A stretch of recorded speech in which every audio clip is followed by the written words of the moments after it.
So we get a lot of questions specifically about our bathroom and dumping our black tanks. And one of the questions we actually get a lot is, do we even use our bathroom? I think a lot of people are afraid of dumping their tanks because they think it's going to be dirty or that their bathroom's going to smell or whatever. But yes, we use our bathroom, and especially during the time of COVID right now, it's pretty much the only thing we use because we don't want to use public restrooms. So I'm going to show you how easy it is to dump the tanks. First, I'm going to put on my gloves because it can get a little dirty, although truth be told, I've done it without my gloves. Sometimes it just happens. All right, now that I have my gloves on, one thing I want to show you real quick about our 192, we actually have two separate drains. We have one for our sewer outlet, or our black tank, and then one for our wastewater, or our gray tank. And if you see underneath, you can see each one has a valve, black valve and gray valve. Newer 192s actually only have one drain, and the black and the gray are on the same drain, so you would just pull them. So this might be a little bit different than what your RV looks like. The only difference is you just wouldn't switch the hose, and you actually have it easier than we do. So the very first thing, you need your hose. And in our 192, we've got this great little storage place for our hose. We call this the Stinky Slinky. And this one's 10 feet long. We have another one that's 10 feet long that they hook together. For the sake of this, our site is a little bit further away, so I'm going to use two of them and connect our second 10-foot arm and connect them. Now this does take a little bit of muscle work to kind of make sure that they're connected, but here you go. Now you've got a 20-foot hose. So now that we have the 20-foot hose, the next thing I'm going to do is show you, this is what we call our shitty elbow, because it gets a little crappy. It's clear so you can see what's going through it, which is great. Then what you do is connect your hose to the elbow, and same thing, takes a little bit of muscle just to make sure that it's connected tightly, but you'll know once that the little clips are around the knob there. So this actually screws in. So the next thing that you'll do is you'll put it in the hole, and I just kind of give it one good, like, nice screw in, so if you were to lift it up, it wouldn't come out. So here we go. Now I'm lifting it, it's not coming out.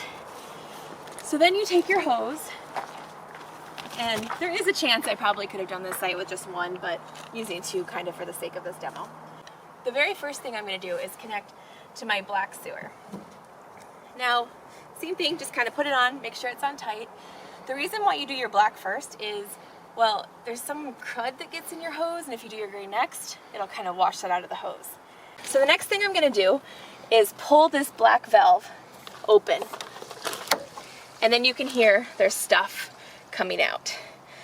Now this is one place where you might get some stuff stuck, and you can just kind of lift your hose and it'll go down the tube. This is an interesting example of a site that the sewer is a little bit higher than the ground level. Now you could do a slinky holder where it lifts it up a little bit and props it up. That would actually probably work at this site. We have one, we've never used it. I suppose we could now, but we're not going to. So what you can do instead is just lift it up and drag it through so it comes out. And you can just do that a couple times until it all comes out. So let's say it's all out now. There wasn't a lot in there from our last trip. Make sure to shut this valve and shut it tight. I'm also going to just kind of shake it through and then do another lift to see if there's anything else left in here.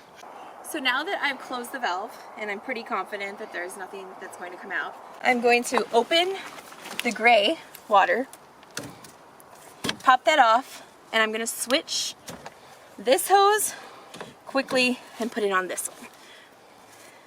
Now I'm going to close my black cap, make sure it's on there nice and tight. Now same thing as before, I'm just going to pull this valve open, and then water should come out. We don't have a ton of water in right now, but same idea. If you don't see it coming out of the elbow here, just lift it up and it'll start coming. The good thing about the gray water too, like I said, it'll help clean that hose out a little bit. Just get all that out of there.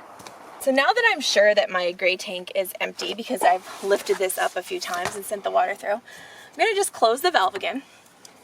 And then the next thing I'm going to do, it's kind of important. Quickly take off the hose and lift it in the air. And this will just make sure that any water that's stuck in there is going out into the sewer versus on you. All right, I'm pretty confident that that's done for now. All right, one thing to note, my sewer cap is still open. You do not want to leave that open and dry. It's very easy to forget to remember to close it. So even though I have this in my hand and there's still messiness, I'm just gonna put it on real quick and make sure it's closed.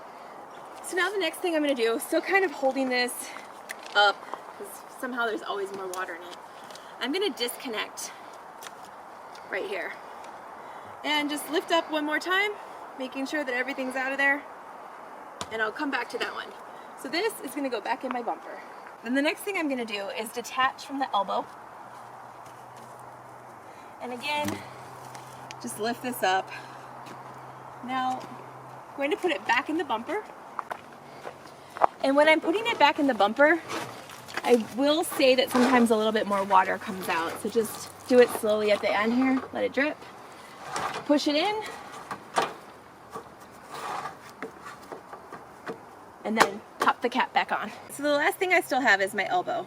So I just want to unscrew it, take it off, make sure you put the top of the septic back on, and screw it in better than that. I'm going to actually hook up our trailer afterwards. And then this goes in a plastic bag and we put it underneath. And then you're done. So that's how easy it is. Now I'm also going to show you when you're at a campground how you should have your trailer hooked up, or at least how we do it. So we are at a full sewer site right now. So let me kind of backtrack and do some of the things I've already done. So I'm going to pop that in there real quick. Get my hose back out. I'm going to connect the hose to the elbow. And then I'm going to connect the hose just to the gray tank. Now if you only have one pipe, one drain, then you just have to do it on your one. So it's connected to the gray. So I'm only hooking my gray tank up, but I'm not opening the valve because there's a lot of scents in there and they'll come up into your sink in your shower and it's gross. So we just open it like every evening or every morning just to let some of the water out, and then we close the valve back up. But this is how we stay hooked up while we're actually at the campground. The one thing I didn't do was black tank flush, which the valve is here on the other side, and you just put your city hose or water hose or whatever in here, and you flush water through the black tank until it's clear. It's not something you need to do every time you dump, just when you're starting to get really stinky or it's dirty or whatever. What you do is you just connect your hose into it, let it run for like maybe 5 to 7 minutes, and then you'll see the water go clear, and then that'll help clear out your black tank and clear out some of the smells that might be coming from your bathroom. So that's how easy it is to dump your tanks. It only takes just a few minutes. If you have any questions about RVing, RV life, dumping your tanks, whatever else, leave a comment below, or you can also go to my blog, which is soulsofmytravelingshoes.com, where I have a lot of posts on the RPod 192 and full-time RVing and things like that. Thank you very much for watching.